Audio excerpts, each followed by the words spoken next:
Demographic variables, जिसको requirement है वो डेमोग्राफिक वेरिएबल्स का पेज खोल लेगा, जो हमने पेज आपको डिमार्केट किया था। 6 डेमोग्राफिक वेरिएबल्स फंक्शनल और स्ट्रक्चरल में डिमार्केटेड, वहीं से डिराइव आउट करें। मोबिलिटी अभी थोड़ी देर में ऐड करें। What is migration? Migration is functional demographic variable. Variable की जगह आप कौन सा टर्म सप्लीमेंट कर सकते हो? Attribute. It's a functional demographic variable attribute. चलो ये तो बहुत आराम से समझ में आ गया। अब हमारे पास 2 और फंक्शनल एट्रीब्यूट्स हैं, क्या आप मुझे उनका नाम जल्दी से रिपीट कर दोगे? फंक्शनल एट्रीब्यूट्स 2 और थे ना, कौन से हैं वो? Fertility and mortality. Unlike the other 2 functional variable, migration जो है, migration unlike the other 2 is more defined with cultural determiners. It's not a biological factor. Fertility mortality को आप फिर भी बायोलॉजी के साथ रिलेट करोगे, migration is always with culture. आप बोलोगे फर्टिलिटी मोर्टालिटी भी तो कल्चरल ट्रेट के साथ रिलेट कर सकती है, बिल्कुल कर सकती है, लेकिन fertility and mortality is more about what? Your biological factor. Migration is not biological. तो एक पॉइंट का डिफरेंस ये हो गया, स्टार मार्क कर देते हैं, कंपेयर कर रहे हैं। दूसरा पॉइंट ऑफ डिफरेंस है migration has higher geographical value. I am writing significance. Why do you think we will have higher geographical significance of migration? क्योंकि ये एक साथ simultaneously it will influence 2 locations. It is going to influence the place of origin and place of destination. जो place of origin है वहां से होता है एमिग्रेशन, और जो सोर्स ऑफ डेस्टिनेशन है वहां होता है इमिग्रेशन। आपको समझ में आ रहा है? Geographically, it is more sound. Geographically, it is more identified with the spatial dimension variable. Fertility और mortality तो क्या करेगा? एक जगह को इन्फ्लुएंस करेगा। माइग्रेशन क्या करेगा? 2 जगहों को एक साथ इन्फ्लुएंस कर देगा। और वो 2 जगहों को एक साथ कैसे इन्फ्लुएंस कर रहा है? As source of origin and source of destination और एरिया ऑफ डेस्टिनेशन। आपको बात समझ में आ गई है? अब एक और टर्म को अप्लाई कर लेते हैं, उसके बाद फिर हमारा स्टडी जो है theory and rest of the study becomes easier. Migration को हम नॉर्मली कंफ्यूज कर देते हैं विद द टर्म मोबिलिटी। अब इसके लिए हमें क्या करना पड़ेगा? Are they is equal to, are they related, उसको जज करते हैं। सबसे पहले जो पॉइंटर्स लिख दिए उसको समझा रहे दोबारा से एक बार, जल्दी से उसको विजुअलाइज कर लीजिए। These are very easy going topics of our syllabus. इसमें जितना समय हम डिवोट करें उससे ज्यादा आपको और कुछ करने की जरूरत नहीं है। आप बस उसी फ्रेम में कुछ और examples, because the examples that I will be citing I always try to make it as updated and as relevant as possible. तो हमारे सारे एग्जांपल्स तो हम हमेशा कहेंगे बहुत रेलेवेंट है, हमको नहीं छोड़ना चाहिए, but depending on what is the type of question you are ultimately answering, आप अपनी नॉलेज से भी 1-2 एग्जांपल इधर उधर चेंज कर सकते हो। लेकिन जो फ्रेम ऑफ अंडरस्टैंडिंग है वो क्लास में ही बड़े आराम से डिराइव हो जाता है, मतलब you don't have much trouble left out. So migration को कह रहे हैं functional demographic variable. It is sharing the dice with fertility and mortality.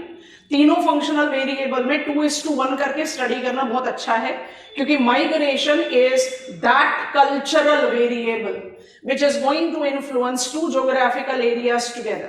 जब भी माइग्रेशन की बात आएगी तो place of origin and place of destination आएगा, और यहीं पर आ जाएगा term emigration, that is out migration, and immigration, that is in migration.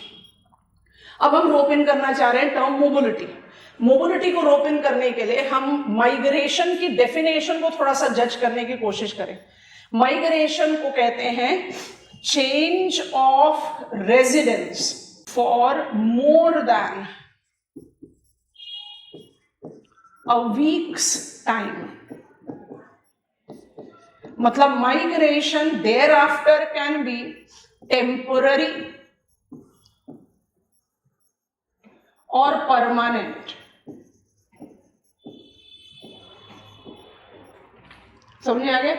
आप 7 दिन तक अपना प्लेस ऑफ रेजिडेंस बदल लेते हो, 8वें दिन आप बैक टू योर नेटिव है, तो भी आप माइग्रेंट ही हो। किस तरीके के? टेम्पररी। आपने अपना प्लेस ऑफ रेजिडेंस फॉरएवर के लिए बदल लिया, आप हो गए परमानेंट। अब आप सोचो, those who are sitting at their home and doing classes, उनका थोड़ा अलग डिफाइंड रेफरेंस है, पर जो आप लोग यहाँ बैठे हुए, आप सोचो आप डेली बेसिस पर कुछ घंटे के लिए क्लास के लिए यहाँ आते हो, वापस चले जाते हो। हम डेली बेसिस पे कुछ घंटे के लिए अपने घर से ऑफिस में आते हैं, वापस घर चले जाते हैं। क्या इसको आप माइग्रेशन कहोगे? नहीं, because it is not change of residence. उसको आप क्या कहते हो? Circulatory movements. समझ में आया है? अब बहुत ध्यान से नोटिस करेंगे एंड अंडरस्टैंड करेंगे। Mobility is umbrella term. Mobility is umbrella term that denotes movement of people. Whether it is movement of people for hourly basis and commuting, circulating or commuting भी बोल सकते हो, वो भी लिख देते हैं। Circulatory movements can also be called commuting.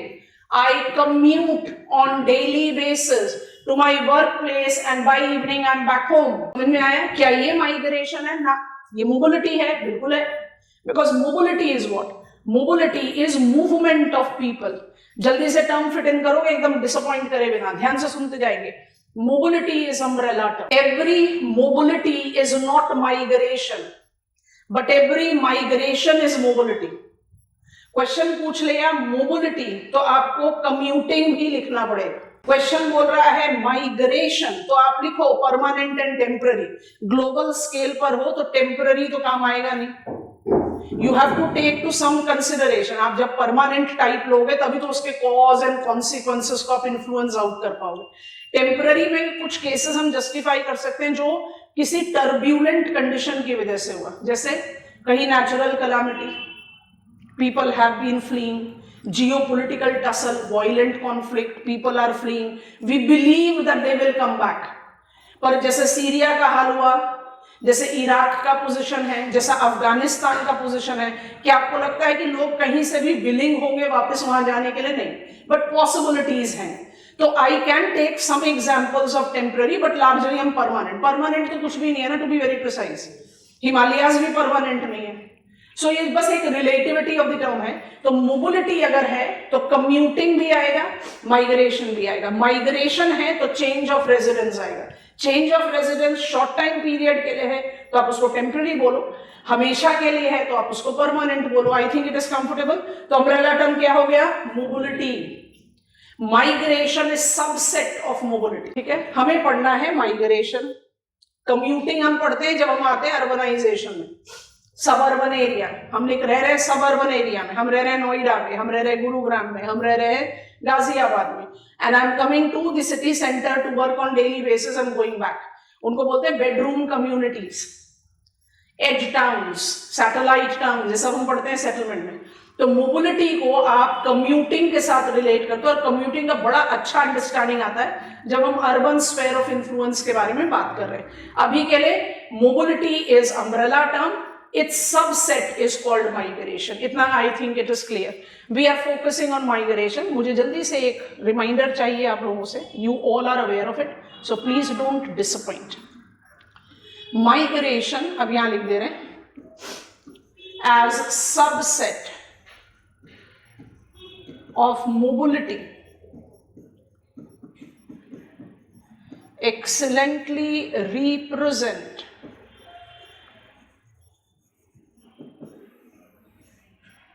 Come on class, dash lead भी दे दे रहे हैं,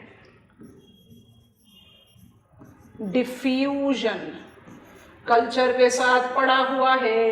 काइंडली डोंट डिसअपॉइंट मी। हाथ एंड डेस्टिनेशन बताया था, डिफ्यूजन के दो एक्सप्रेशन बोला था, टाइम ज्योग्राफी में और इलाबोरेटली पढ़ेंगे, बट अभी तक तो समझो। क्या बच्चों, हम ओवर एक्सपेक्टेशन नहीं रखते हैं, हम बहुत जेन्युइन एक्सपेक्टेशन रखते हैं, और आप उसको फुलफिल नहीं करोगे तो इसका मतलब या तो पिटाई करो या अपने आप को झकझोड़ो कि हमें थोड़ा सा और मेहनत करना है। सोचो सोचो सोचो, याद आया डिफ्यूजन? अगर कल्चर लैंग्वेज डिफ्यूज हो, जब लोग साथ में डिफ्यूज हो रहे हैं तो उसको किस तरह का डिफ्यूजन बोलते हैं? रीलोकेशन। और जब सिर्फ आइडियाज डिफ्यूज करें, लोग ना मूव करें, उसको क्या बोलते हैं? Expansion. It is an excellent example of relocation, diffusion. हमारा इंट्रोडक्शन हो गया खत्म। What is migration? Migration is the functional demographic variable. Rather, I'll put it like this. It's functional, cultural, demographic variable which unlike fertility and mortality cannot be put into biological bracket. Migration is a subset of mobility. Migration is change of residence, either temporary or permanent. Migration is geographically sound with its value.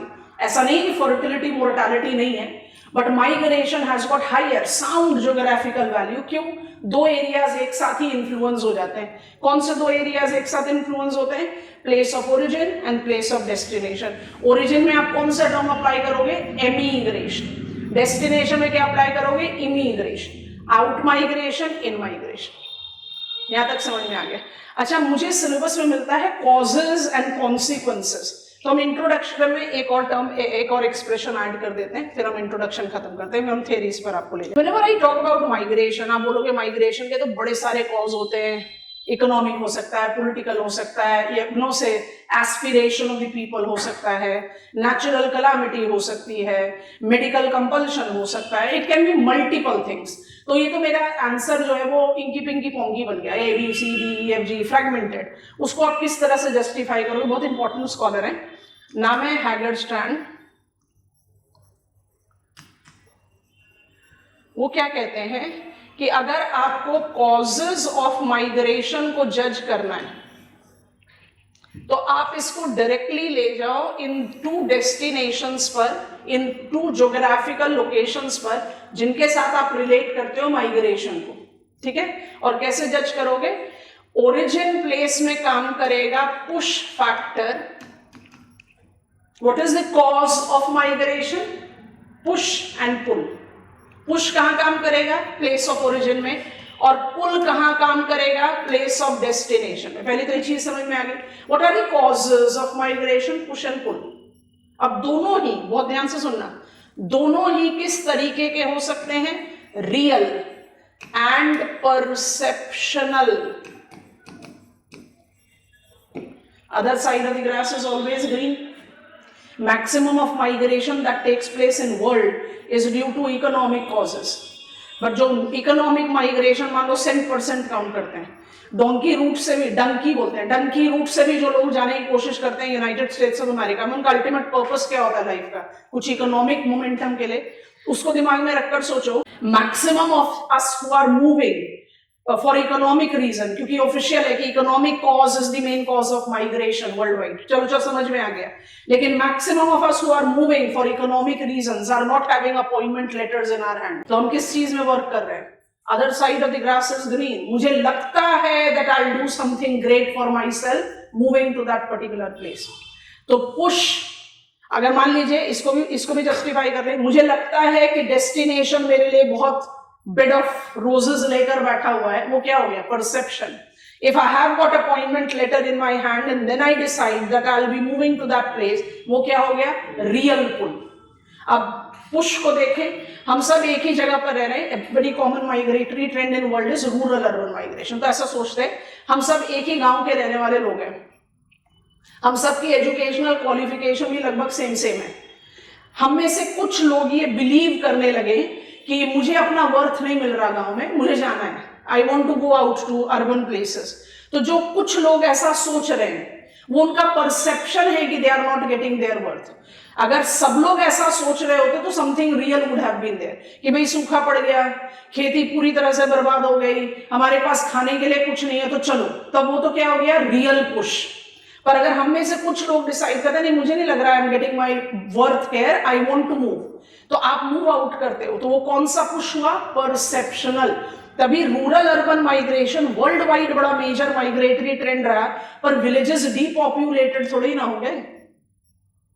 So push which operates at place of origin, pull that operates at place of destination are the best open-ended categories of causes of migration, and both of them can be real or perceptional. Real जो आपको दिख रहा है, real push क्या होगा? Natural calamity. Real push क्या होगा? Economic turmoil, unrest, violent conflicts. समझ में आ रहा है? और real pull क्या होगा? Real pull will be better living opportunities, better job prospects, anything. तो पुल और पुश दोनों परसेप्शनल और रियल हो सकते हैं. I think this is comfortable. अब माइग्रेशन को थोड़ा और अंडरस्टैंड करने के लिए we have to interpret some of the theories. Are we comfortable till है? जो चीजें लिखना चाहते हैं उसको जल्दी जल्दी से लिख लेंगे। थियरीज हमें 3 ही पढ़नी है, बट बीच में 2 स्कॉलर्स जानबूझकर ऐड करेंगे, तो इन टोटल 5 थियरीज पढ़ेंगे। वो मुझे बेस दे देगा, that will take us to causes, consequences, trends and patterns of. Towards and हम आपको फॉर्मली लिखवा देंगे these are the causes of migration, but वो मेरे ख्याल से बहुत स्पॉन्टेनियस हो जाएगा, it will not create much trouble for anyone. अब बस हमें गो अहेड देंगे once you are done. We are getting on to our step number 2 after introduction, and that is theories on migration.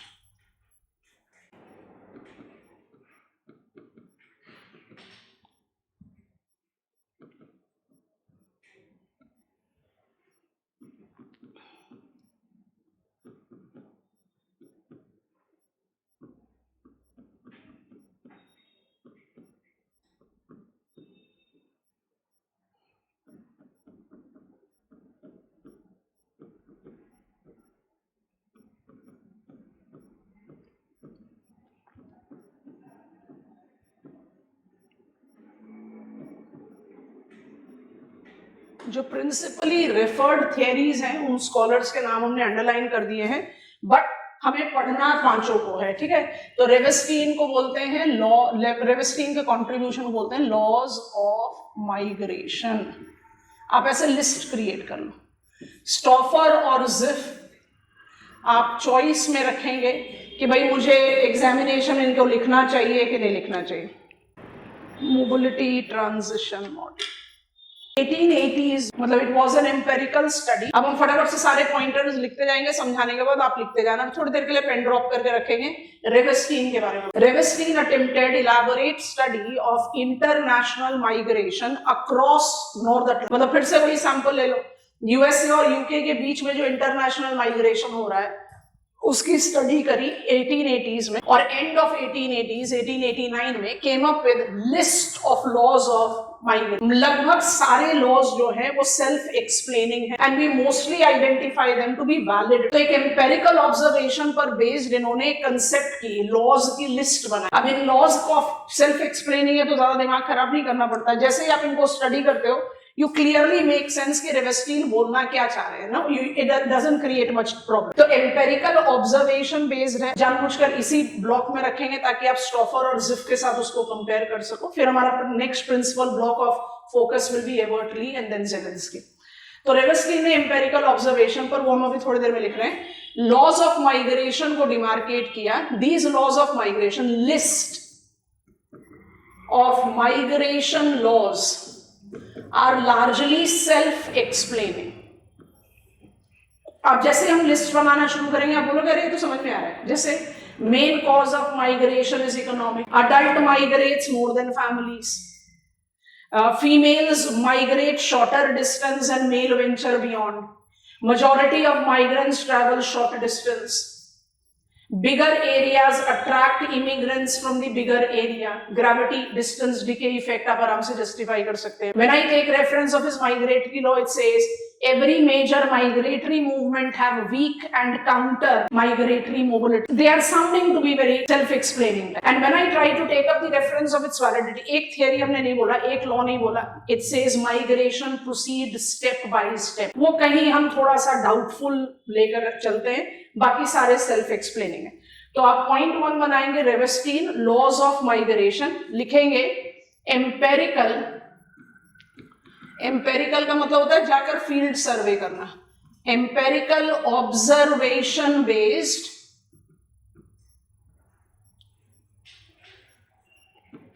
List of migration laws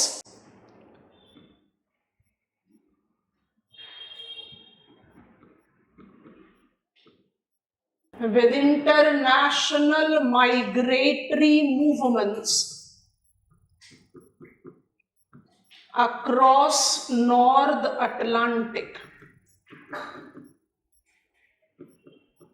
और काफी पुराना है, मतलब you are taking it in 1880s। तो आप खुद से सोचो कि आप 1880s end of 19th century के लॉस की बात कर रहे हो और आज भी आप इसकी वैलिडिटी जज कर रहे हो, तो आपको क्रेडिट तो देना पड़ेगा। What are these list of laws that he has given us? अब हम इसको फटाफट से साथ साथ लिखते जा रहे हैं. First he says main cause of migration. ये फर्स्ट सेकंड आप किसी भी सीक्वेंस में लिख सकते हो, कोई जरूरी नहीं कि आपको कोई एक सीक्वेंस फॉलो करना है. Is economic. जिस भी तरीके से मेरे लिए आसान है याद रखना.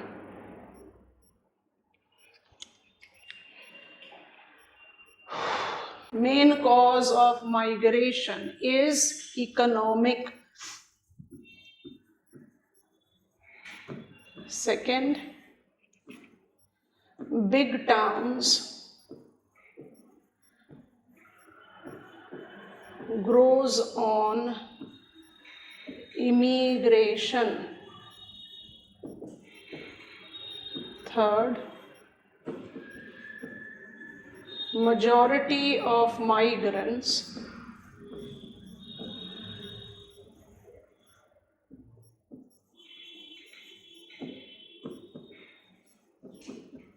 travels short distance. ब्रैकेट में लिख सकते हो distance decay effect.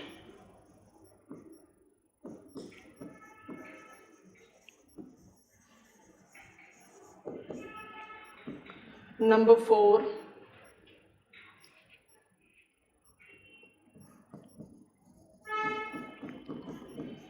gravity model, that is bigger centers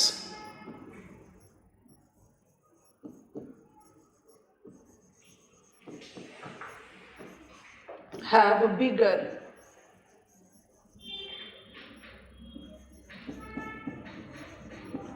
attractive fields. Explaining है, ज्यादा कोई दिमाग इसमें चलाने की जरूरत नहीं, बहुत आराम से समझ में आता है. थोड़ा और श्रिंक करेंगे. I want to write it together. अब जरा ध्यान से देखेंगे. Number 5. What is number 5? Let me write it here. बाकी को तो हम अलग से एडजस्ट कर देंगे डिफरेंट पेजेस में. Number 5, writing it here. Family adult लिखते हैं, सीक्वेंस सही रहेगा. Adults migrate more than families.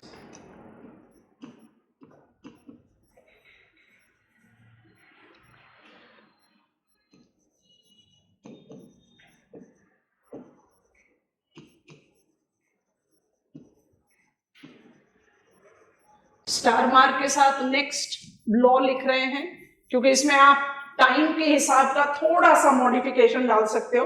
Discard नहीं कर रहे, बट फिर भी थोड़ा मॉडिफिकेशन हो सकता है. Females migrate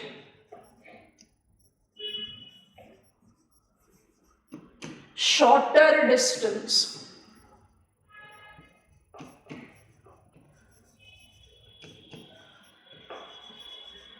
and male venture beyond.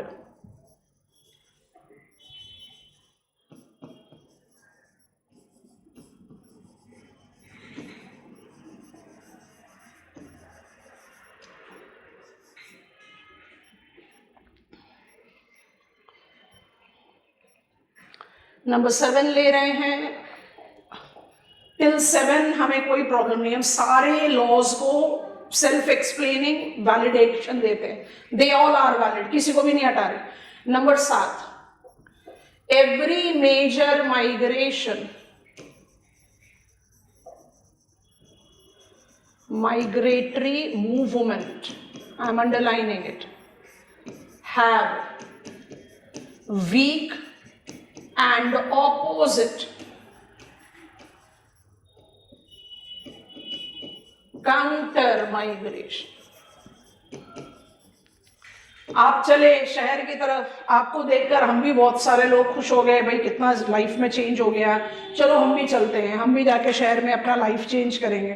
हम में से कई लोग क्या करते हैं, no not my cup of tea, वापस चलो. तो सारे लोग जाकर किसी जगह पर नहीं रुकते. सम ऑफ देम रियलाइज ना it was better back. So some major migratory movement do tends to create counter migration, जो वीकर होता है मेन माइग्रेशन. हमने एक प्रिंसिपल को रिजर्व में रखा हुआ है, नंबर 8. अभी 2 मिनट के लिए आप रुक जाएंगे सब लोग. नंबर 8 को अलग से समझाते हैं, उसको हम क्वेश्चन मार्क देते हैं। अब आपके सामने सारे प्रिंसिपल्स को एक पॉइंट पर डिटेल्स में लिख दिया है, अब आप इसी को जस्टिफाई करें एंड नोटिस करें। इफ आई से ग्रेविटी मॉडल और डिस्टेंस डीके इफेक्ट, ये तो साइंटिफिकली जस्टिफाइड पॉइंट है। जितना डिस्टेंस बढ़ाते जाओगे वॉल्यूम ऑफ माइग्रेंट्स कम होता चला जाएगा। बिगर टाउन्स हमेशा bigger gravity, come on gravity model, attraction is directly proportional to size and inversely to square of distance. So दो तो एकदम जस्टिफाइड है, मतलब हमें इसको ज्यादा एक्सप्लेन करने की जरूरत नहीं है। I am putting a tick on this and this. अब main cause of migration is economic logic. Big towns grows on immigration. आपने कुछ दिनों पहले हमने एक रैंडम मेंशन किया, दिल्ली नेशनल कैपिटल टेरिटरी का जो पॉपुलेशन डेंसिटी है वो 11,000 पर्सन्स पर स्क्वायर किलोमीटर है। 11,000 पर्सन्स पर स्क्वायर किलोमीटर कोई मामूली वैल्यू नहीं है, बहुत हेवी है। अगर आप इसको इमेजिन करो ग्लोबल एवरेज पॉपुलेशन डेंसिटी से, जिसको हमने 41 पर्सन्स पढ़ा है, इट्स टू डेंस। तो क्या दिल्ली का इतना मेजर पॉपुलेशन डेंसिटी इसलिए है कि यहाँ पर फर्टिलिटी बहुत ज्यादा है? नहीं, क्योंकि ये अट्रैक्टिव है, it is attracting people. Bigger towns grows on immigration. उनका पॉपुलेशन किस पर ग्रो करता है? इमिग्रेशन पर। Greater Mumbai, Bengaluru, Chennai, Kolkata, all of them are example, New York city, Beijing, अब जितने भी मेगा टाउन्स के बारे में बात करते चले जाओगे, they all have got their population growth associated with what? Immigration. तो big town grows on immigration, justified. Main cause of migration is economic, justified. Gravity model, justified. Distance decay effect, justified. अब थोड़ा सा social aspect पर आते हैं। Adults are migrating more than family. Normally क्या equation होता है? मुझे तो जाकर काम करना ही है, पूरी फैमिली को ले जाने का अभी हमारे पास स्कोप नहीं है, वहां जाकर सेटल नहीं हो सकते, या I can not afford to have the complete displacement, so I go and work. Family back home है, वीकेंड्स पर हम आ जाएंगे, या 15 दिन पर आ जाएंगे, या 1 महीने पर आ जाएंगे। लार्जली इस तरह का सेटलमेंट होता है। Eventually when you earn sufficient और the place where you have migrated you find it to be favourable, family migrate करती है। ऐसा नहीं कि family do not migrate, but it says adult migrates more than family. फिर social aspect में एक और लॉ है जो कहता है females move shorter distance and male venture beyond. अब इसके पीछे क्या लॉजिक है? 1880s का लॉजिक को लेकर समझने की कोशिश करें तो here we are being given emphasis कि फीमेल्स का माइग्रेशन लार्जली सोशल कॉजेस की वजह से, पोस्ट मैरिज, एंड मेल का माइग्रेशन लार्जली इकोनॉमिक फैक्टर्स है। चलो जस्टिफाइड है, आज भी जस्टिफाइड। लेकिन आज की डेट में इसको थोड़ा सा क्वेश्चन मार्क क्यों करते हैं? 2 तरीके से, 2 रीजन से। पहला, even if I consider that females are migrating only because of marriage, तभी तो ये पॉसिबल है ना कि आफ्टर माइग्रेशन आप एक पार्ट ऑफ द वर्ल्ड से दूसरे पार्ट ऑफ द वर्ल्ड में माइग्रेट कर जाए। Secondly, it's impractical in the present times to think that females are only migrating because of marriages. Females are also migrating due to professional commitments. तो थोड़ा सा temporal modification है, otherwise हम rule out नहीं कर सकते। Every major migratory movement can develop weak counter migratory movement भी बड़ा convincing argument लगता है। आपके सामने 7 लॉज लिख दिए, 2 बार बोलकर समझा दिया, आपको समझ में आ गया ये। इसमें कोई भी ऐसा लॉ नहीं है जिसको आप विजुअलाइज नहीं कर सकते या इसमें आपको कोई problem. That is the reason I said it's self explaining. सिर्फ एक लॉ है जिसको हम कहते हैं नॉट वैलिड, आप उसको इग्नोर कर सकते हो व्हाइल राइटिंग, बट नॉलेज में होना चाहिए। तो I am creating another slide, then I will come back here. वो क्या है? नंबर 8 है, आप अपनी लिस्ट में लिख लो और उसको बॉक्स में डाल देना। It says migration proceeds step by step।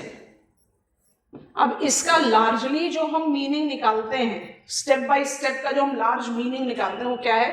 इसको ऐसे समझते हैं, मेरे पास सेटलमेंट में होता है एक मेगा टाउन, उसके बाद होता है सिटी, उसके बाद होता है टाउन, उसके बाद होता है विलेज, होता है हैमलेट।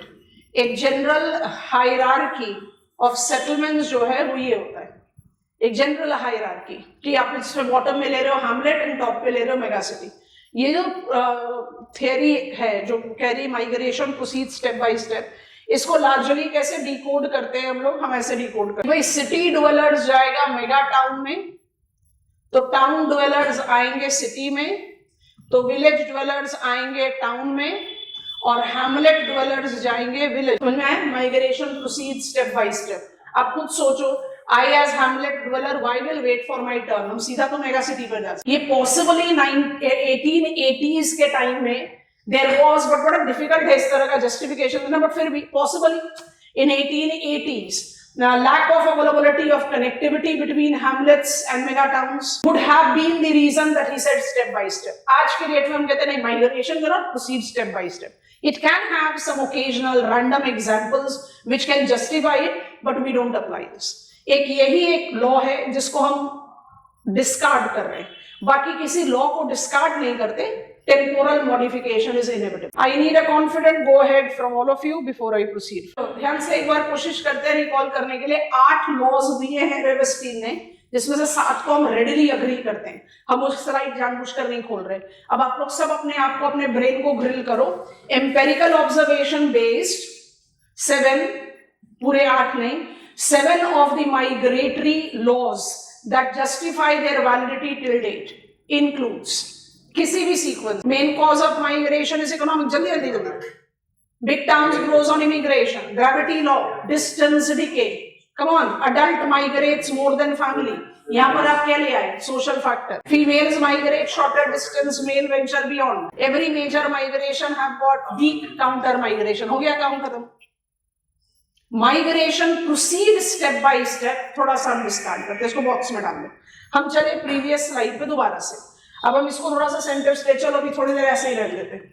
अब हमारे पास आगे बबल वाले आइटम स्टॉफर और जिफ के बारे में बात करना है। जो इसको जरा सा इंटरचेंज करो, हमने नाम उल्टा लिख दिया है, आई एम सॉरी। हम क्या करें, हम स्कॉलर्स के नाम चेंज कर। जिफ है intervening distance, please correct it. Zipf है inwards distance law and Stouffer है, सॉरी फॉर दिस, नाम चेंज कर लो। थियरी को चेंज करने में ज्यादा हौच-पौच हो जाएगा।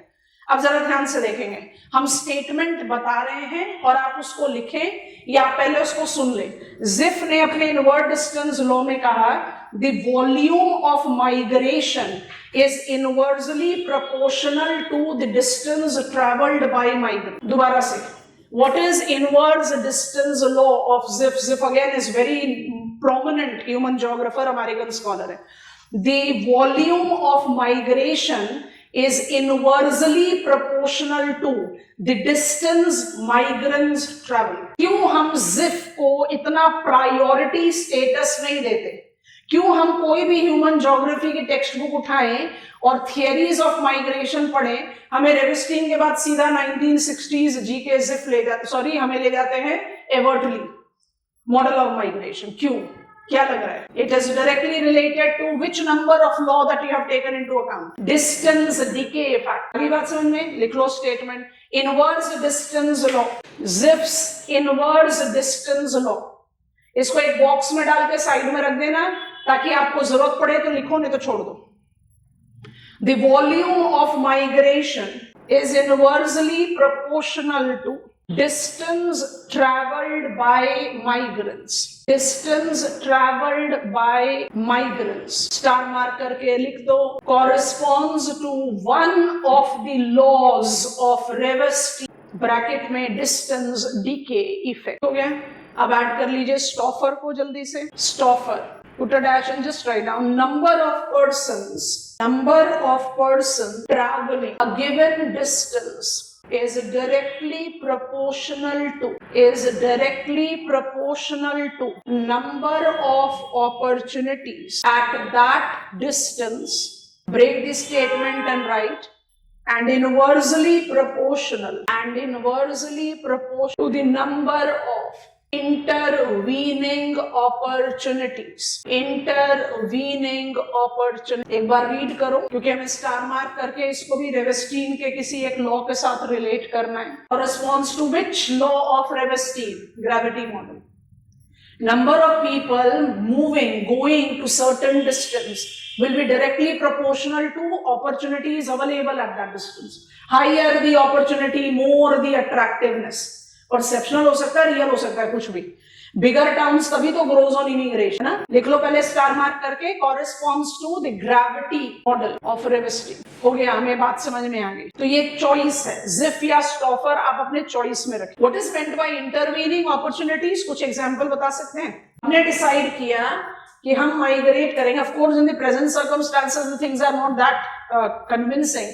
कोविड टाइम्स में हम लोगों ने नोटिस किया, जो इतनी कॉमनली इन्फॉर्म्ड नहीं था until unless you are engaged in the study of migratory movements. Commoners in India were shocked to see कि कोविड में लॉकडाउन होने पर कितने स्टूडेंट्स को हमें रिटर्न बैक करना पड़ा, फ्लाई बैक कराना पड़ा from the countries like Ukraine, central Asia, जो हम मेडिकल की स्टडीज करने गए। आप सोच के देखिए, हमारे दिमाग में नॉर्मली क्या रहता है, that we are sending our kids to higher study in western countries, क्योंकि वहां पर जॉब अपॉर्चुनिटीज उसके बाद बहुत स्ट्रांग होती है।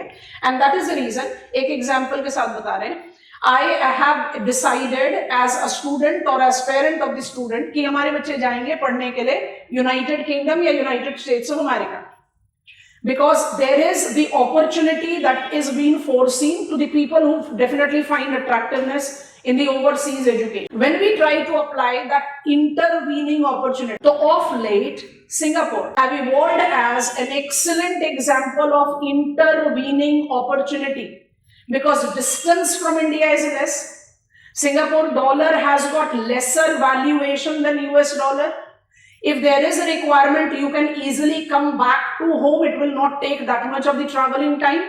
Traveling distance is less, cost of travel is less, staying expenses is less, and quality of education. Singapore universities are identified to be at par with major of US university. क्या हो गया?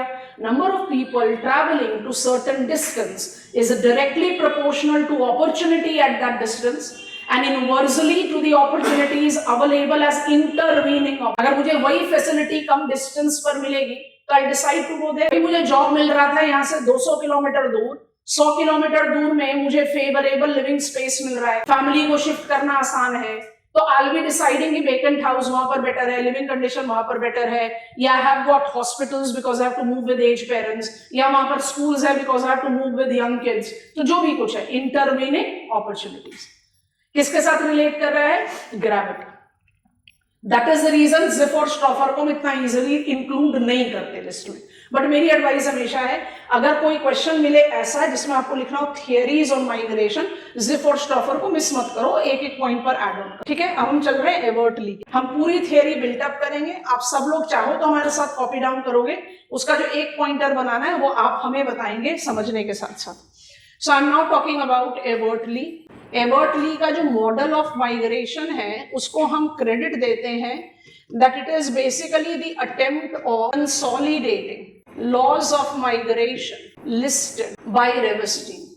मतलब एक अपर as को हमने इनको दे दिया कि इन्होंने कंसोलिडेट कर दिया। ठीक है, इस मॉडल में क्या है?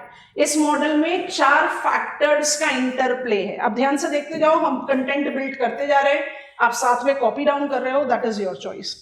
अच्छा, कौन कौन से फैक्टर्स हैं डायग्राम पर भी बताएंगे। Model of migration says migratory decisions are interplay of 4 factors.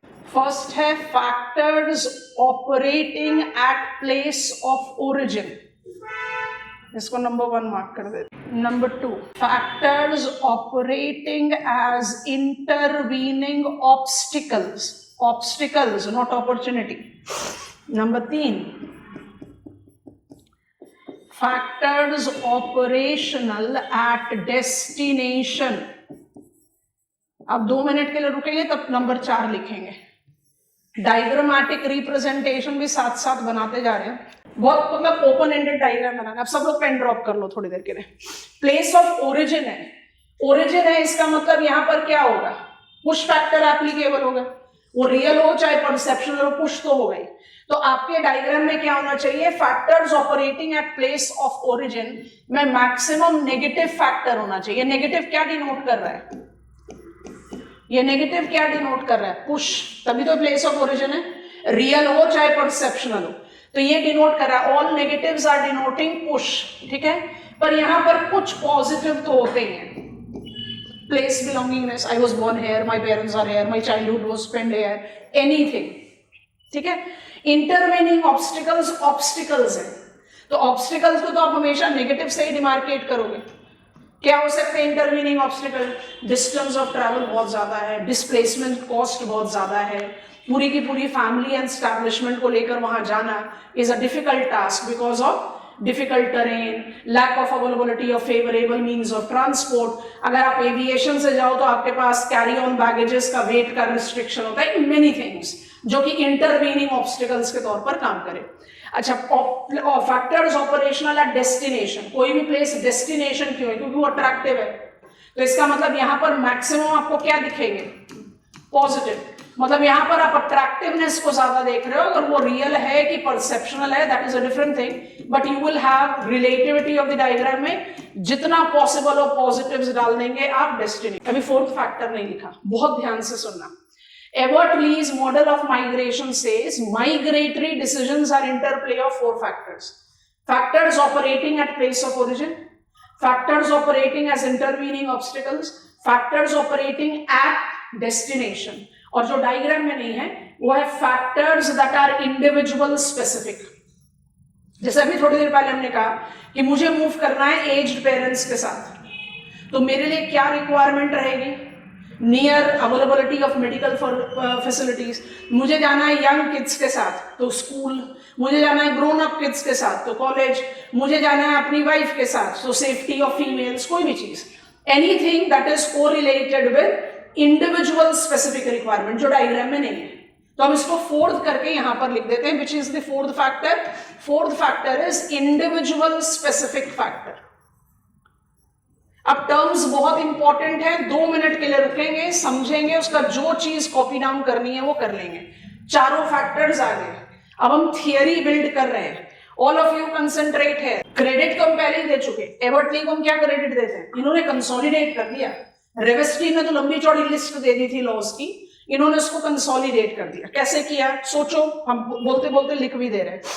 क्या, कैसे कंसोलिडेट कर रहे हैं? ध्यान से सुनते जाएंगे। All migration decision is taken and implemented, कि मतलब आपने सिर्फ डिसीजन लिया नहीं, इंप्लीमेंट भी कर दिया, मतलब आप मूव भी कर गए। When factors at destination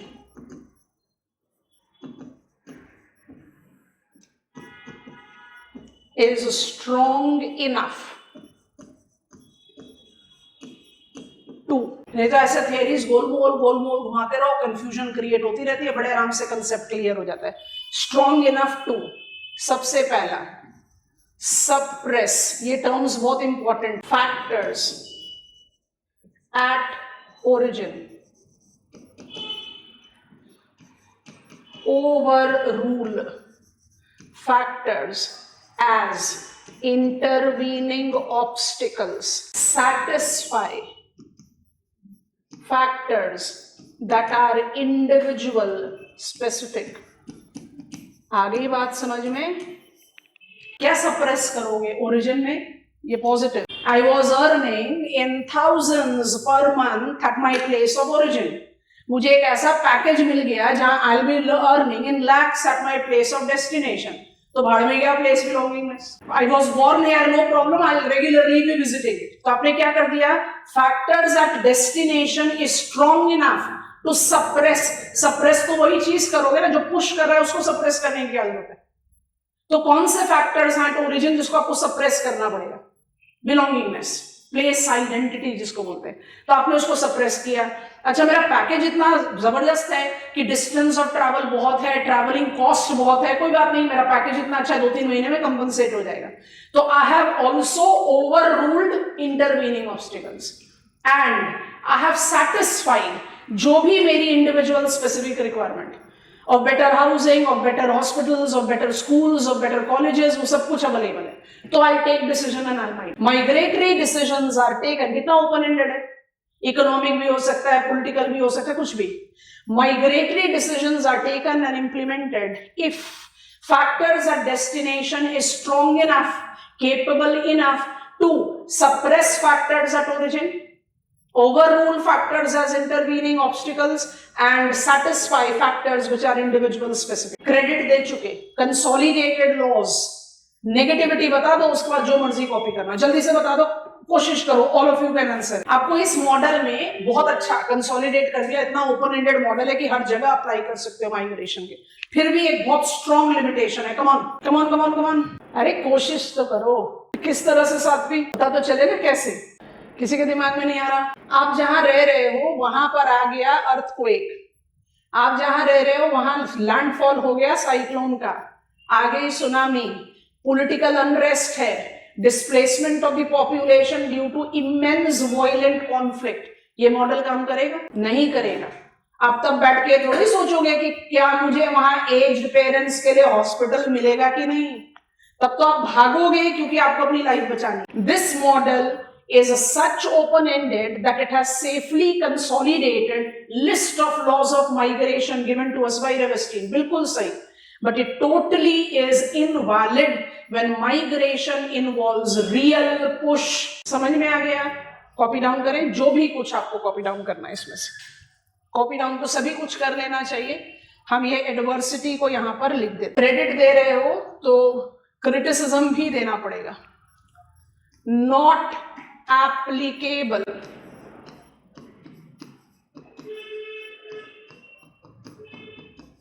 for migratory movements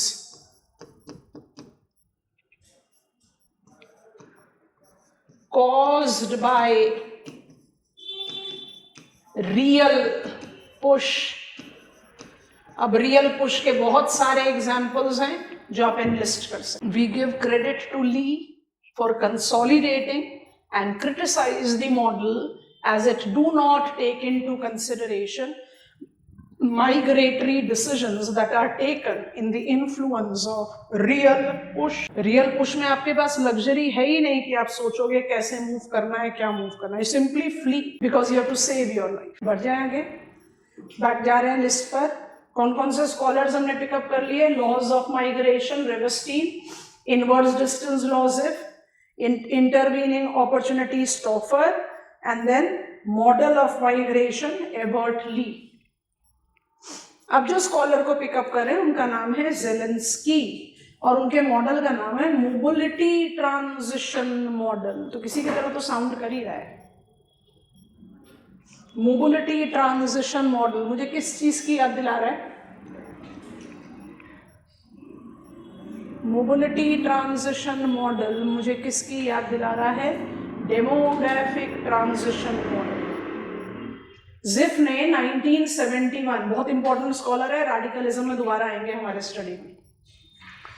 अब ध्यान से सुनते जाना, डायग्राम को फिर हमारे साथ साथ कॉपी कर लेना, फिर हम इसकी वैलिडिटी जज, यही हमें लेकर जाएगा रियल वर्ल्ड में to understand causes, consequences, cause and effect of migration. सब हम पढ़ रहे हैं mobility transition model.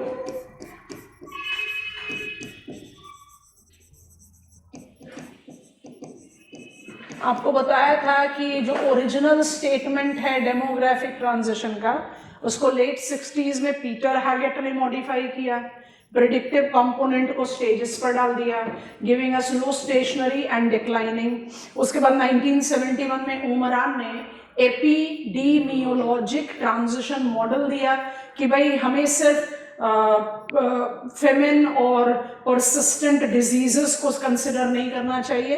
What has been really experienced in by 70s it was real in developed world, हमें मोर्टैलिटी ट्रांजिशन को थोड़ा ज्यादा फोकस करना चाहिए with man made and degenerative diseases with likely possibility of delayed man made and degenerative diseases.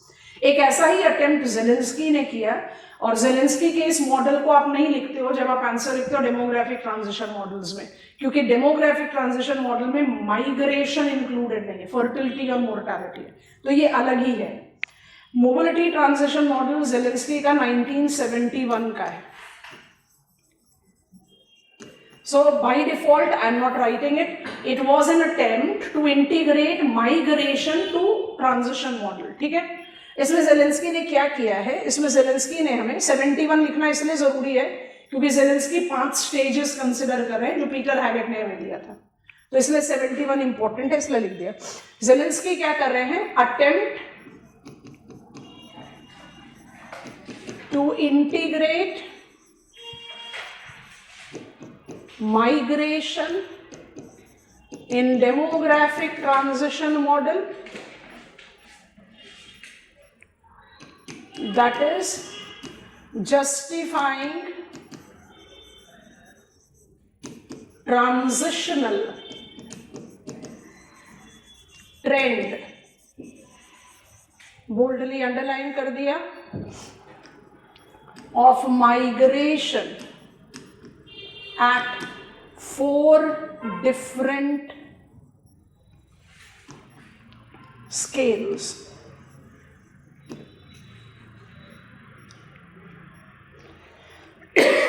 कौन से scales हैं? Diagram बनाते बनाते ही समझाएंगे, तो आप कोशिश करो कि डायग्राम हमारे साथ ही बना लो, टाइम बचेगा। सो 4 स्केल है मेरे, हम चारों स्केल में 1 2 3 4 5 लिख दे रहे हैं हॉरिजॉन्टल एक्सिस पर। आप बहुत आराम से समझ रहे हो कि ये 1 2 3 4 5 क्या है। क्या है ये? Stages of demographic transition. Relativity में डायग्राम बन रहा है, इसलिए वर्टिकल एक्सिस पर कोई भी वैल्यू नहीं लिखेंगे, बस रिलेटिव फैक्टर पर डायग्राम ड्रॉ करेंगे। चारों स्केल बना लेते हैं, फिर फटाफट से इसको रिलेटिविटी में प्लॉट कर देंगे। तो आप भी कर लो, ताकि फिर हम इसको आराम से टाइम डिवोट करें to understand. want to develop all of them in single frame, ताकि समझने में, as I said, it's all related. तो रिलेटिविटी में जितनी आराम से विजुअलाइज कर लोगे उतने आराम से it will be easier for you to comprehend it. 5 हमने 5 stages of demographic cycle add कर दिया। अब नोटिस करते हैं व्हाट इज मोबिलिटी ट्रांजिशन का ट्रेंड। ठीक है, सो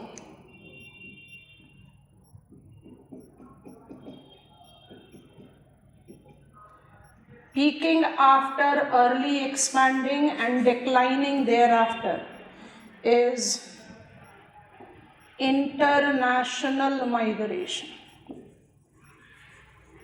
So international scale पर it seems similar. Peaking after early expanding and declining thereafter is regional migration.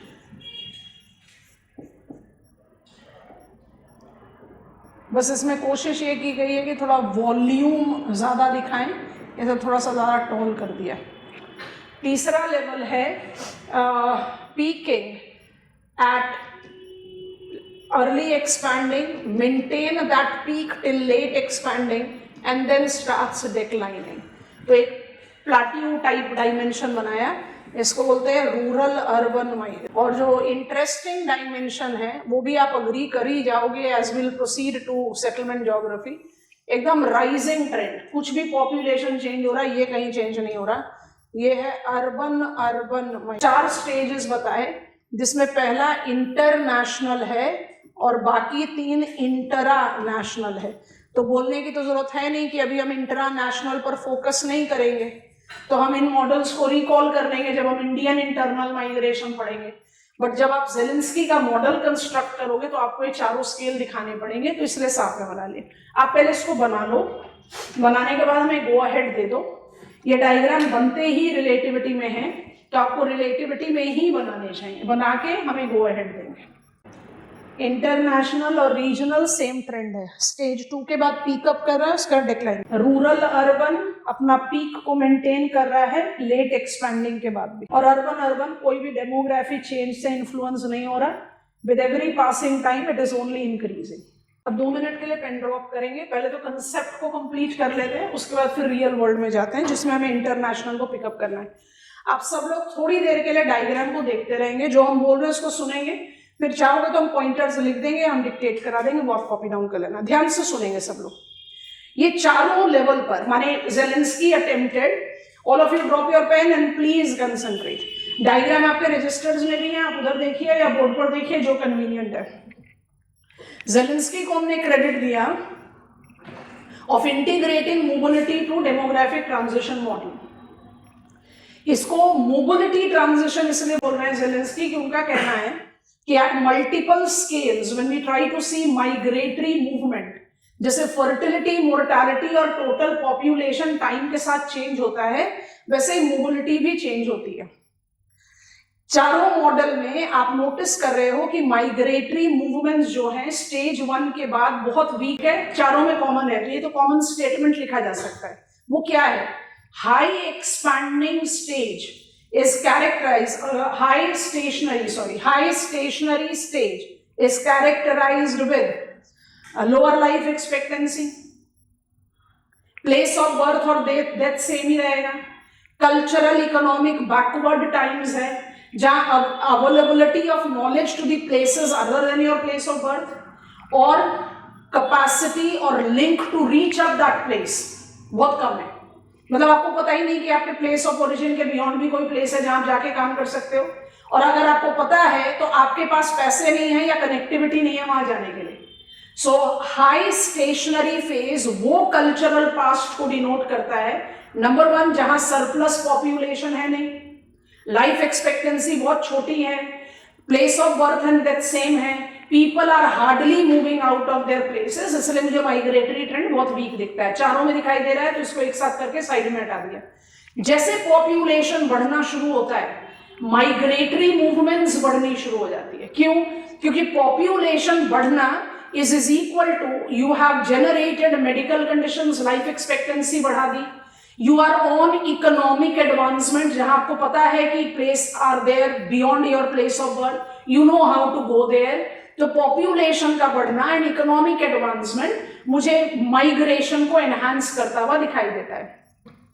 Migration का एनहांसमेंट, फर्स्ट 2 फिगर को कंसंट्रेट करना, इंटरनेशनल, रीजनल। माइग्रेशन का एनहांसमेंट किन 2 चीजों के साथ ज़ेलेंस्की ने रिलेट किया? पॉपुलेशन के बढ़ने से और इकोनॉमिक एडवांसमेंट से। डेमोग्राफिक ट्रांजिशन मॉडल का थर्ड असम्पशन क्या था? That as I change from stage 1 to stage 5 I am economically and technologically becoming advanced. तो दोनों चीजों को ज़ेलेंस्की कह रहे हैं और कहते हैं कि पहले स्टेज के बाद माइग्रेशन बहुत वीक है, समझ गए, और सेकेंड के बाद माइग्रेशन पिकअप कर जा रहा है। फर्स्ट 2 डायग्राम को देखो, क्यों?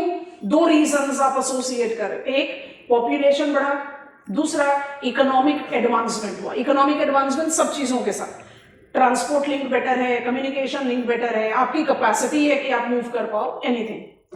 अगर ये लॉजिक है तो पॉपुलेशन तो स्टेज 3 के बाद भी बढ़ता है, लेट एक्सपैंडिंग में बढ़ रहा है, एक्चुअली 4th में भी बढ़ता है। 0 पॉपुलेशन ग्रोथ तो ट्रांजिशन बिटवीन 4 to 5 है। अगर पॉपुलेशन ग्रोथ और economic advancement is the reason कि माइग्रेशन पिकअप करे, तो माइग्रेशन को तो पीक पर रहना चाहिए 4th स्टेज तक। पहले 2 फिगर में ऐसा क्यों है कि migration starts dipping? Economic advancement भी बढ़ता जाएगा, पॉपुलेशन भी बढ़ता जाएगा, बट वो डिप करने लग गया। कोई तो रीजन होना चाहिए, पहले को कंसंट्रेट करेंगे।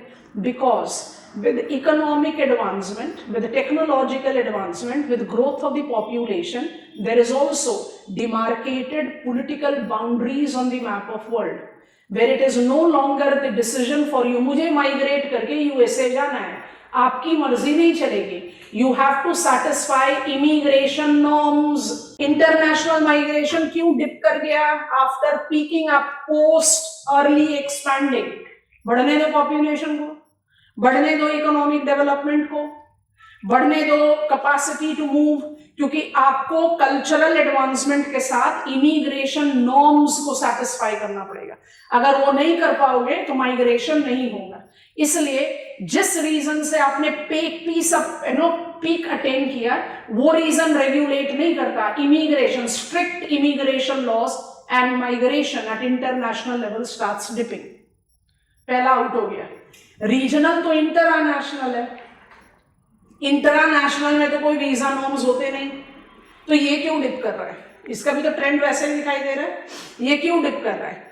Because regional, that is with in a nation, with in a country, regional migration starts dipping after attaining the peak, because regional planning approaches in economic advancement starts bridging perceptional और real gap between the regions. ये किसकी वजह से dip हुआ, बढ़े किस वजह से, पहले ये बताओ। पॉपुलेशन बढ़ने से, इकोनॉमिक डेवलपमेंट होने से, इंफ्रास्ट्रक्चरल ग्रोथ होने से। तो वो तो आगे बढ़ते ही जाएंगे। वो सब बढ़ने के बावजूद भी डिप क्यों हुआ? Immigration norms, strict immigration norms at place.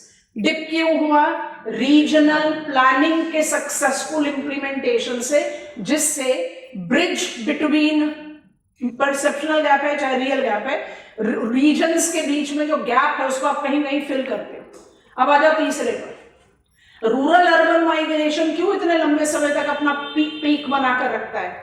बहुत इंटरेस्टिंग स्टेटमेंट देते हैं ज़ेलेंस्की और एकदम थंपिंग एग्जांपल के साथ प्रूव करेंगे। वो कहते हैं rural development is delayed version of regional planning. India ने रीजनल प्लानिंग कब से शुरू कर दी? फर्स्ट प्लान पीरियड से, 50s से, समझ रहे हैं। और रूरल डेवलपमेंट कब से शुरू हुआ? 1975, fifth plan period, IRDP, integrated rural development programme. क्या कहना चाह रहे हैं हम? Rural development is delayed version of regional development. इसलिए जब तक रूरल और अर्बन एरियाज के बीच में परसेप्शनल रियल गैप रहेगा, रूरल अर्बन माइग्रेशन लंबे समय तक चलेगा, फिर उसके बाद डिप कर जाएगा। तो ये डिप क्यों हुआ? रूरल प्लानिंग की वजह से। ये इतने लंबे समय तक क्यों रहा? Rural planning is a delayed version of regional planning. आ गई बात समझ में? अच्छा, अर्बन है, एक अजीब सा ही ट्रेंड है। पॉपुलेशन बढ़ा तो आप बढ़े, और पॉपुलेशन घट भी रहा है तो भी आप बढ़ते जा रहे हैं। क्योंकि अर्बन क्या है? अब आप ये सोचकर देखो, I am a dweller of rural area, मेरी एक्टिविटी है agriculture, I am not fulfilling my basic needs और रिक्वायरमेंट विद एग्रीकल्चर, तो ये हो गया रियल पुश। या आई am not having proper land because of my deprivation, I have sold that land, ये हो गया रियल पुश। या I was a landless laborer in village and I have got a better job opportunity in urban area, ये हो गया real pull। किसी भी वजह से I have been made to move in urban area। अगर आप रूरल ड्वेलर्स को सही मायने में रूरल एरियाज में उन्हीं की एक्टिविटीज अवेल कराओगे तो आप रूरल अर्बन माइग्रेशन को टेम कर दोगे। And it has been proven world wide, India भी बहुत अच्छा एग्जाम्पल है। 75 में हमने IRDP शुरू किया, 81 सेंसस में सोचकर देखो पॉपुलेशन एक्सप्लोजन इंडिया में कब हुआ? जब 24% of decadal growth rate touch किया था हमने। कब किया था? 81 में। 24% डेकेडल ग्रोथ रेट को आप पॉपुलेशन एक्सप्लोजन बोल रहे हो, और highest decadal growth rate of urban population in our country was 46%। कब? 1981 सेंसस, 46% पर डेकेड। सोच कर देखेंगे, एक्सप्लोसिव अर्बनाइजेशन। 1981 के बाद tempo of urbanisation eased in India, big towns grows on immigration. क्या कर दिया आपने? रूरल अर्बन माइग्रेशन को टेम किया। क्यों किया? क्योंकि आपने रूरल प्लानिंग की। अगर आपने रूरल एरियाज में रूरल ड्वेलर्स को उनके परसीव्ड लिविंग को अवेल करा दिया, they will be last people to move up. अब आ जाओ अर्बन में, हमें टाउन ड्वेलर, हमें shopkeeper, road side shopkeeper in a town. आप भी शॉपकीपर हो, but you are in an elite high end mall in a mega city. आपका मेरा प्रोफेशन सेम है, हम दोनों शॉपकीपर है, वी आर सेलर्स। मेरी शॉप है एकदम humble road side in a town, आपकी शॉप है in elite shopping mall of mega city. हमेशा ऐसा नहीं होगा कि मुझे लगेगा काश मेरा शॉप भी होता मॉल में। Urban activities, town can grow to become a city can grow to become a mega city, कोई डिनाइल नहीं है।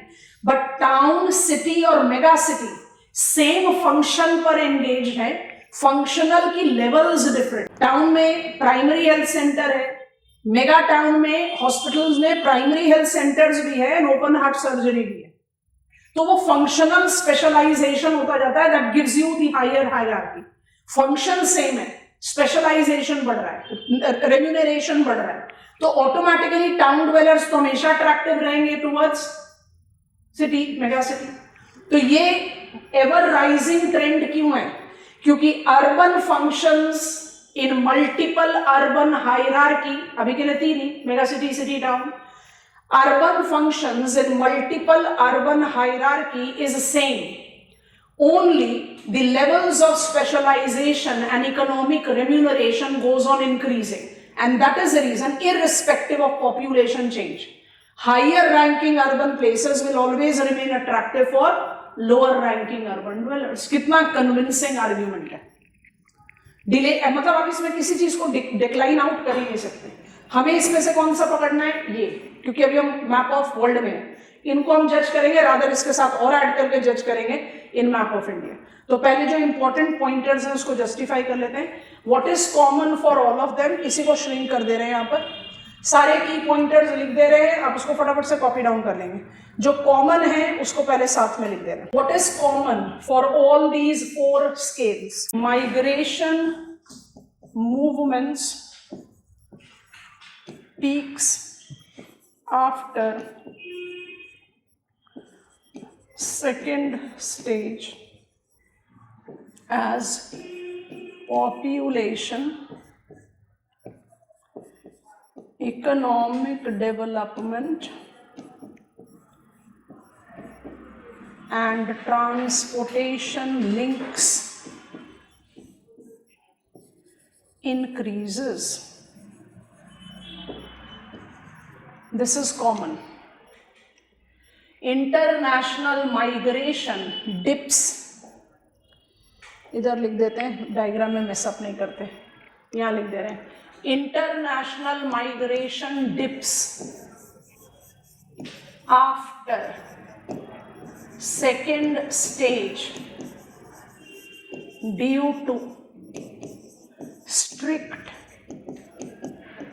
immigration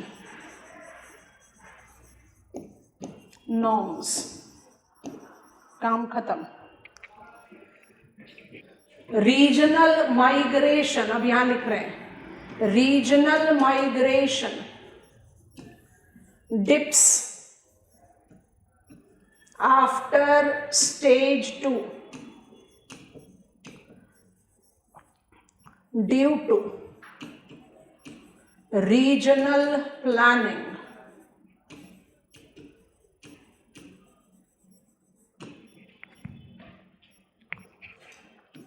rural urban dips after third stage. Third लिखने में जरा टाइम कम लगता है, अदरवाइज आप लेट एक्सपैंडिंग लिख सकते हो आराम से. After third stage due to rural development, bracket में लिखेंगे delayed part of regional planning.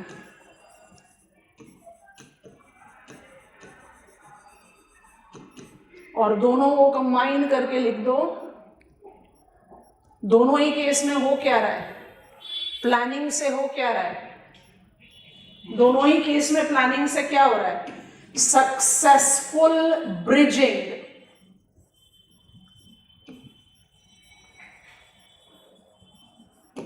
of real or perceptional gaps.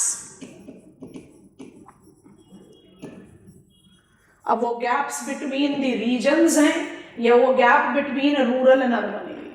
Urban urban तो अपने आप में बिल्कुल ही यूनिक है, तो उसको अलग ही हैंडल किया जाए तो बड़ी. अब जरा सा अर्बन अर्बन को सेपरेटली, क्योंकि ये वाला जो पॉइंटर हमने लिखा है उसको आप अर्बन अर्बन में नहीं डाल सकते, पीक्ड एट पोस्ट सेकंड तो नहीं हो सकता. तो अर्बन अर्बन में क्या लिखेंगे, same activity but at different speciality levels makes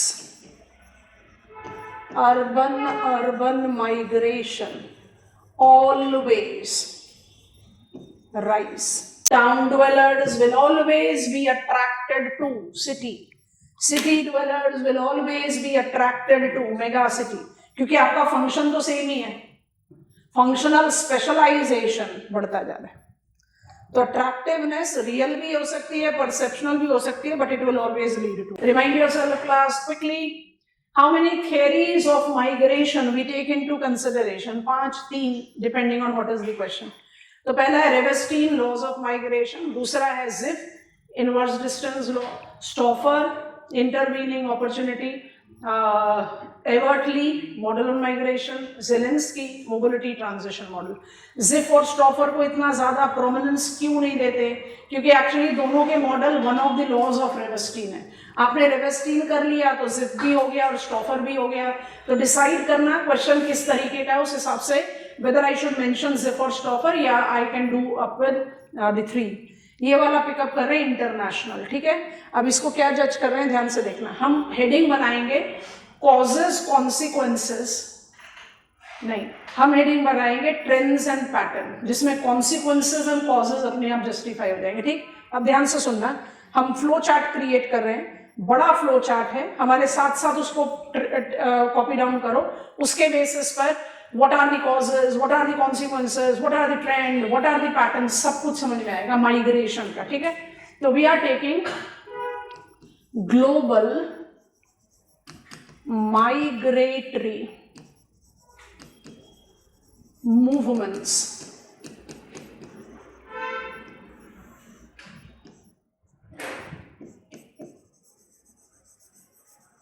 trends, जो मुझे बाय डिफॉल्ट पैटर्न, कॉज और कॉन्सिक्वेंस, क्योंकि ट्रेंड के बेसिस पे ना बड़े आराम से आप पॉइंटर्स क्रिएट कर सकते हो। सिलेबस कह रहा है कॉज एंड कॉन्सिक्वेंस, वो हम बाय डिफॉल्ट समझ रहे हैं, ठीक। तो ग्लोबल माइग्रेटरी मूवमेंट को हम प्रिंसिपली दो टाइम बेस्ड कैटेगरी में डिवाइड करते हैं।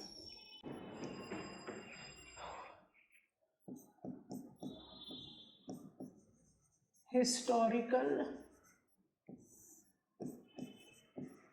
Pre 1945,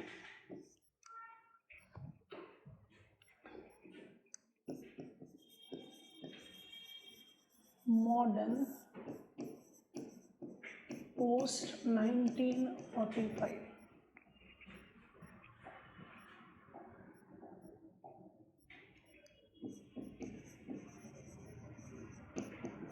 mass migration, long time involved,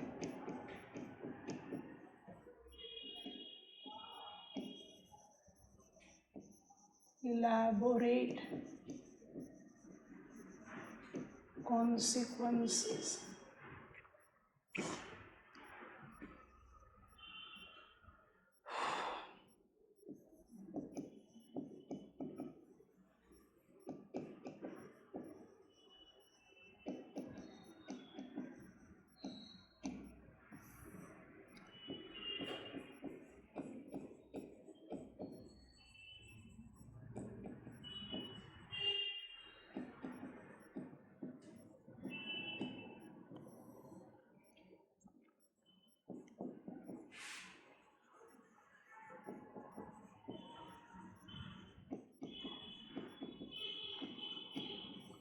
काफी लंबा टाइम गैप इन्वॉल्व है इसमें, बट क्रोनोलॉजिकली एडजस्ट करने की कोशिश कर रहे हैं, तो सीक्वेंस ऐसे ही फॉलो करना है।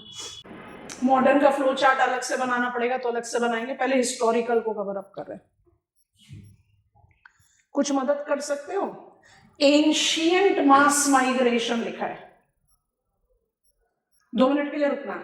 हिस्टोरिकल मास माइग्रेशन को हमने प्री 1945 माने 10,000 ईयर्स बिफोर प्रेजेंट से आप कल्चरल हिस्ट्री शुरू कर रहे हो, और 1945 सेकेंड वर्ल्ड वॉर तक आप हिस्टोरिकल माइग्रेशन ले रहे हो। तो जो मैंने कुछ इंपॉर्टेंट पॉइंटर्स यहाँ पर लिखे हैं वो क्लियरली जस्टिफाइड है। आप नोटिस करोगे हमने इंटरनेशनल माइग्रेशन नहीं लिखे, ग्लोबल लिखा है, क्योंकि इस टाइम पीरियड में तो इंटरनेशनल नाम की कोई चीज ही नहीं हो सकती ना। We were not having that defined political boundaries, तो ग्लोबल एक अच्छा टर्म है। अच्छा, 10,000 साल बिफोर प्रेजेंट से लेकर 1945, कितना लंबा टाइम इन्वॉल्व है। और क्योंकि उस समय बाउंड्रीज वर नॉट डिफाइंड, तो मास माइग्रेशन था, तुम भी चलो मैं भी चल रहे हैं, पूरा का पूरा कुंभा चल रहा है एक जगह से दूसरी जगह। आज की डेट में तो मोबिलिटी इतनी स्पेसिफिक है कि I get the work visa, I am not even allowed to take my spouse along with me, तो you can not even take the immediate family member with you if you have to cross international border. But in the past time it was like mass migration. Time involved बहुत ज्यादा है, mass migration था, इसमें काफी recognisable imprints हैं।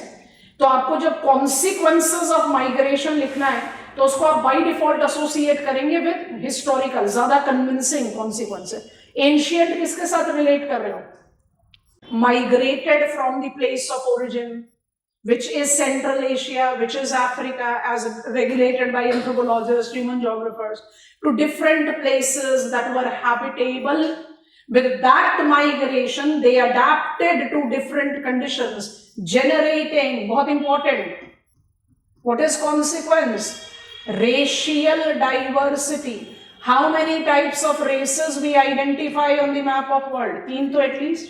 काउकासॉइड, Mongoloids and Negroid. उसके बाद देखा वॉलंटरी मास माइग्रेशन। क्या अगर एक्सप्लोरर्स एंड सेटलर्स ने न्यू वर्ल्ड को सेटल नहीं किया होता, वॉलंटरी था ना, वो अपने घर में भूखे तो नहीं मर रहे थे, उन्हें ये भी नहीं पता था कि वो जहां पहुंचेंगे वहां पर क्या कंडीशंस है। So it was neither push nor pull, it was something which was voluntary. They definitely were looking in for more economic possibilities there. सोच कर देखो, अगर यूरोपियन सेटलर्स ने न्यू वर्ल्ड को सेटल नहीं किया हो, Indo European linguistic family, Christianity cultural realm would not have been that big, Caucasoid race would not have been that wide spread on the map of habited world. आ गया consequence? समझ में आ रहा है कि नहीं? लिखते जाओ। So voluntary mass migration, explorers and settlers, what it resulted into? Indo European. आप बहुत आराम से कंटेंट बिल्ड कर सकते हो, आप यही ये सब पढ़कर यहां पहुंचे हो। जो चीज नहीं आएगी उसको हम थोड़ा एनलार्ज करेंगे। क्रिश्चियनिटी एंड काउकासॉइड्स, इनका इतना बड़ा ज्योग्राफिकल स्प्रेड नहीं होता जितना आज है।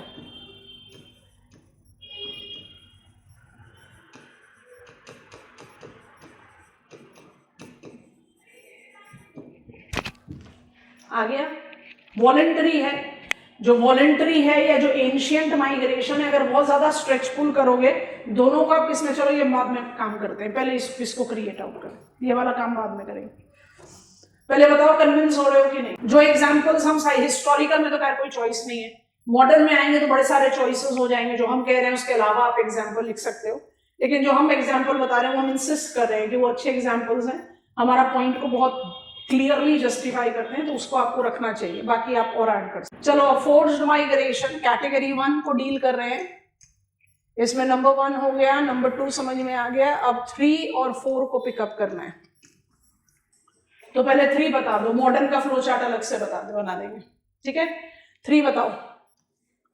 जब हम फोर्स्ड माइग्रेशन कह रहे हैं तो हम कह रहे हैं कि माइग्रेंट्स जो हैं, अच्छा इसमें कंटेंट बिल्ड करने का जो ट्रिक होता है वो भी हम थोड़ी देर में आपको समझा रहे हैं। फोर्स्ड माइग्रेशन वो हिस्टोरिकल माइग्रेशन है जहां माइग्रेंट्स की डिसीजन इंक्लूडेड नहीं थी। किसके बारे में बात कर रहे हैं? Slave trade. अगर हमारे कल्चरल पास्ट में स्लेव ट्रेड जैसा एक्टिविटी नहीं होता तो शायद रेशियल डिस्क्रिमिनेशन नाम की चीज नहीं होती मैप ऑफ वर्ल्ड में। What was the source area for slave trade? Upper Guinea. What was the destination for slave trade? New World. Largely Anglo-America. और यहीं से शुरू हुआ है रेशियल डिस्क्रिमिनेशन, क्योंकि आप ब्लैक्स को क्या जज करते हो वेस्टर्न वर्ल्ड में? ऑफ कोर्स आज की डेट में हम कहें यूनाइटेड स्टेट्स ऑफ अमेरिका में रेशियल डिस्क्रिमिनेशन, आप इतनी आसानी से कन्विंस नहीं होंगे, क्योंकि black president of USA have already taken 2 serving as the president of USA. I am talking about Barack Obama. I am taking reference of racial discrimination as reality in United States of America. Let it be that it is eight very moderate level now, क्योंकि black population को USA जैसे countries में बहुत लंबे समय तक और आज भी that it is something which is imbibed in the white people, आज भी है, levels of radical ideology weak है, लेकिन फिर भी एक पॉइंट प्रूव करेंगे। The black population have always been considered to be descendants of slave. Slaves वो थे जिनको कमोडिटी की तरह खरीदा और बेचा जाता था मार्केट में, किस पर्पस के लिए उनको लेके जाया गया न्यू वर्ल्ड में? Clear the forest, level the land, infrastructure development. तो आप उनसे स्लेव्स की तरह काम करा रहे हो, मार्केट से खरीद कर लाए हो, तो by default they were not even granted the basic human rights, and the descendants by default have been with the deprived characteristics for quite long, generations after generations, and that triggered racial discrimination कि white population superior है, black population inferior है। इसकी genesis, ये consequence किसका है? mass migration as forced migration, slave trade.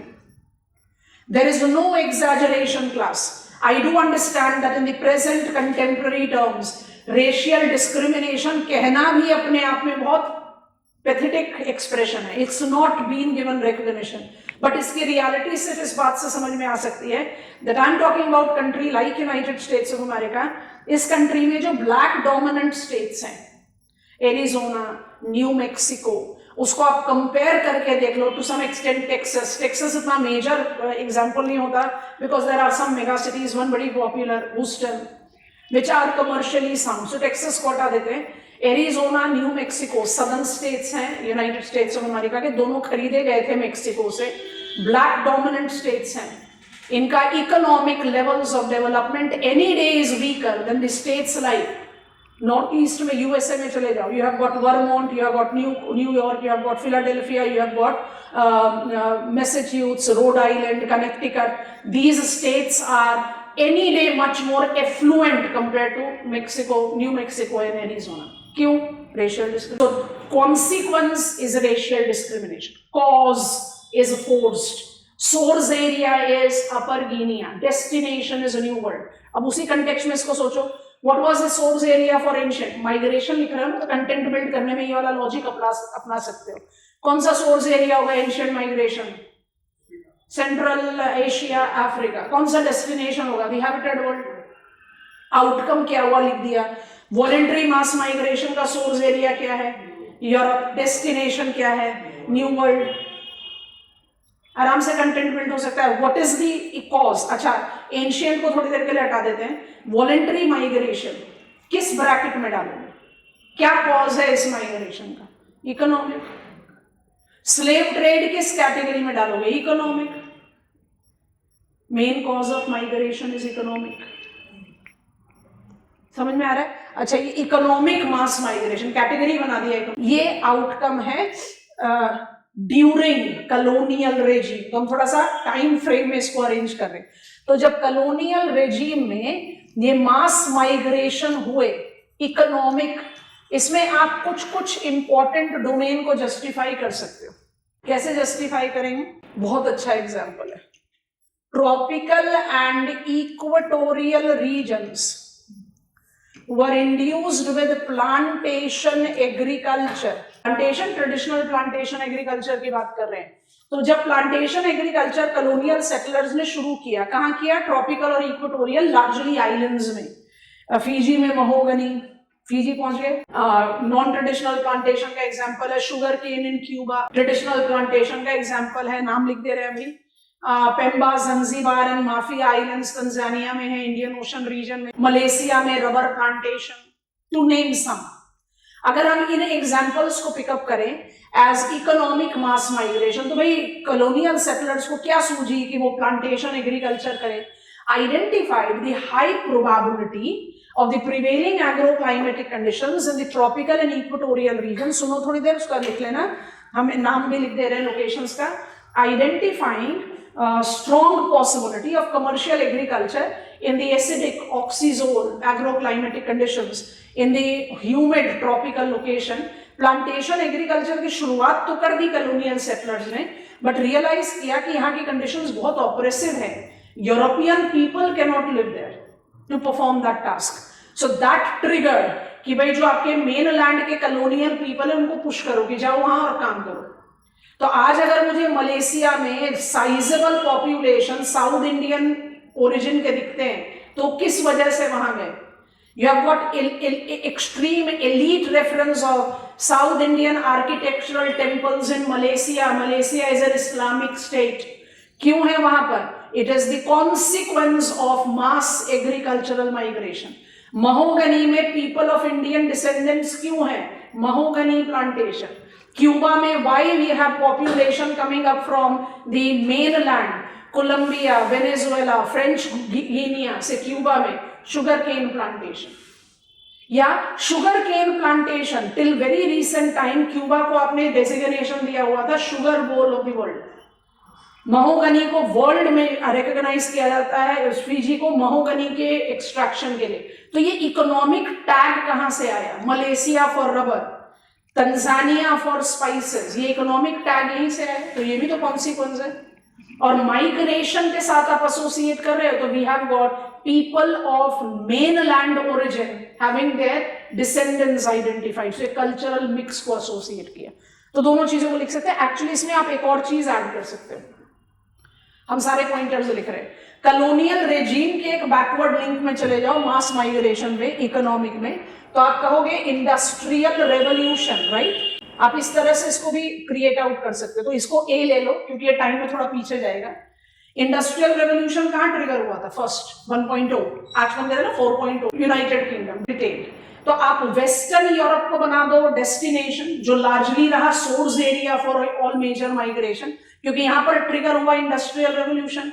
तो south east Europe से, east Europe से people migrated to west Europe, and there was the beginning of that cultural mix which United Kingdom is today known for. तो industrial revolution में कौन सा मास migration हुआ? Industrial workforce. Source area क्या था? Rest of Europe, destination क्या था? Western Europe. Unique है क्योंकि western Europe maximum of historical migration है source area, and what it has resulted into some sort of cultural mix in western Europe. ज्यादा specify कर दो तो यूनाइटेड किंगडम लिख दो क्योंकि वो डेस्टिनेशन है। इसके बाद पिकअप करो B, colonial regime, plantation agriculture. तो प्लांटेशन एग्रीकल्चर का कोई भी डोमेन लें, हम ले जो नाम लेस फेमिलियर है वो लिख देते हैं, पेम्बा, जंजीबार, माफिया आइलैंड्स, ये सब के सब पॉलिटिकली तंजानिया है। They are for spices.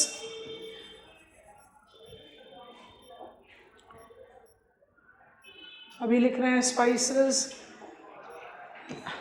Then I take Cuba. Then I take Fiji. Then I take Malaysia. तो आप consequence में दोनों चीजें लिख सकते हो. I'll just change color and write. तो इस मास माइग्रेशन जो मेनलैंड से लोग माइग्रेट करें उसके रीजन क्या क्या कॉन्सिक्वेंसेस रहा? Spices domain, specifically clove, NCERT में भी लिखा हुआ है, sugar cane, mahogany, rubber. Malaysia में भी हैड कैमरन हाईलैंड्स है ना, जहां अवतार की पूरी शूटिंग हुई थी, मलेशिया में ही है वो। And that if you go and see there, वहां पर पूरे के पूरे आपके टी प्लांटेशंस है, बहुत मेजर टी प्लांटेशंस है। तो रबर के साथ साथ आप टी प्लांटेशन को भी ले सकते हो। तो ये तो इकोनॉमिक कॉन्सिक्वेंस भी आ गया। इसके साथ you have cultural and ethnic mix with main land population. Without any doubt इसमें जो सबसे फार रीचिंग ट्रेंड है वो तो वॉलंटरी मास माइग्रेशन का है, जहां आपने न्यू वर्ल्ड को सेटल किया। सबसे मेजर तो वही है। तो पहले बताओ बात समझ में आ रही है? कॉज भी आ गया, कॉन्सिक्वेंस भी आ गया, ट्रेंड भी आ गया, पैटर्न भी आ गया। आपको किस हिसाब से आंसर लिखना है वो आपके क्वेश्चन पर डिपेंड करेगा। And I am repeating as you are writing, I insist कि ये कैटेगरीज मेंटेन रहे। Historical mass migration is identified to be all migratory movements pre-1945. It has been largely mass migration because international norms of visa remained invalid. It incorporated very longer time, extremely long time, and thus combines strong imprints or consequences on economic and cultural landscape. Among the major examples of historical migration, ancient mass migration that led to divergent evolution and racial diversity, voluntary mass migration that not just established the new world, it actually created that far-reaching imprint on cultural map of world where Christianity, Caucasoid, and Indo-European language having dominant presence on the map of world. Forced mass migration involving one of the darkest times in the cultural history where slaves were being sold and purchased as commodities in the market and were transported without their wish. Source area was Upper Guinea, इसलिए आप थोड़े से older print के school Atlas आपके school time के अगर आपके पास पढ़े हो तो वहां देखना, अब नहीं लिखते हैं। अपर गिनिया में नाम लिखे होते थे स्कूल एटलस में, grain coast, gold coast, ivory coast and slave coast. ये नाम थे हिस्टोरिकल डोमेन के। तो आप वहां से माइग्रेट कर रहे हो इनको और कहाँ लेकर जा रहे हो? अमेरिका लार्जली और यूएसए। आप नोटिस करेंगे और ये हम पढ़ेंगे सेटलमेंट में, कनाडा, ऑस्ट्रेलिया, न्यूजीलैंड में भी मैक्सिमम पॉपुलेशन क्या है? बाहर से आया हुआ, जैसा यूएसए में। लेकिन यूएसए में जो डिवाइड है, जो एथनिक आइडेंटिटी का एक है ना, I am superior, you are inferior, वो बहुत स्ट्रांग है। Canada, Australia, New Zealand comparatively are more coherent society. USA में बहुत ज्यादा divide. And any case among the 4 countries that we are taking in consideration है, यूएसए हमेशा ही टॉर्च बियरर होगा, कम 3rd मोस्ट पॉपुलस कंट्री है। कनाडा, ऑस्ट्रेलिया, न्यूजीलैंड कोई पॉपुलेशन साइज ही नहीं रिप्रेजेंट। स्लेव ट्रेड का जो एक बिल्कुल इनह्यूमन प्रैक्टिस था, have been the reason for racial discrimination. क्योंकि जब आप रेशियल डिवाइड का फंडामेंटल्स लेंगे, मतलब अगर हम आपसे एक ऐसा क्वेश्चन पूछें, I'm giving you a statement, tell me true or false. Racial divides of humans is the cause of racial discrimination prevailing in world. True, false? True, false? False. सब लोग agree कर रहे हैं false से। All of you are correct. क्यों false? क्योंकि अगर आपको पता है कि racial divide के पीछे reason क्या है, racial divide is the division of humans, mankind, on the basis of physical appearance. मेरा बिल्ट क्या है, मेरा हाइट क्या है, मेरा हेयर कैसा है, मेरा सिफेलिक इंडेक्स, मेरा नेजल इंडेक्स, मेरा लिप्स नैरो है कि ब्रॉड है, वूली हेयर है कि स्ट्रेट हेयर है, स्किन कलर क्या है, मतलब everything that comes up as a surface. What is making me and you human is brain and heart. वो तो हम सबका सेम है। तो रेशियल डिस्क्रिमिनेशन का कारण रेशियल डिवाइड नहीं है, इग्नोरेंस है, ईगो है।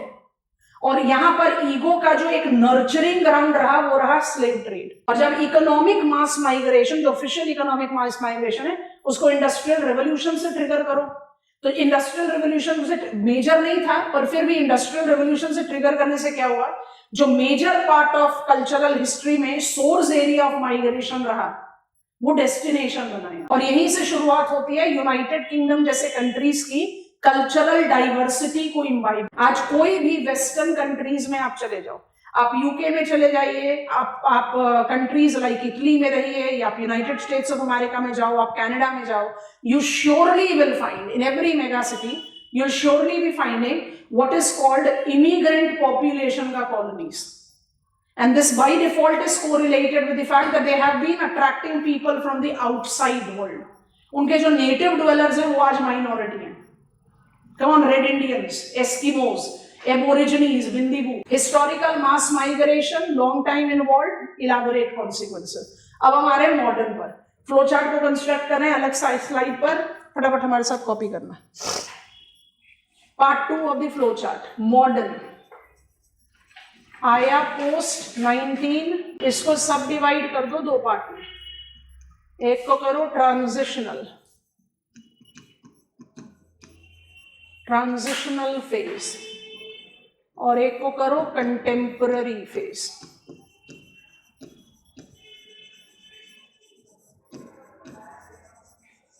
इनको भी आप क्रोनोलॉजिकल डिवाइड दे सकते हो। ट्रांजिशनल फेज को आप 1945 से 65 तक रख लो सेफ एज पे, और कंटेम्प्रेरी को पोस्ट 1965 ले लो, क्योंकि ट्रांजिशनल फेज दो was modern, continued with mass migration.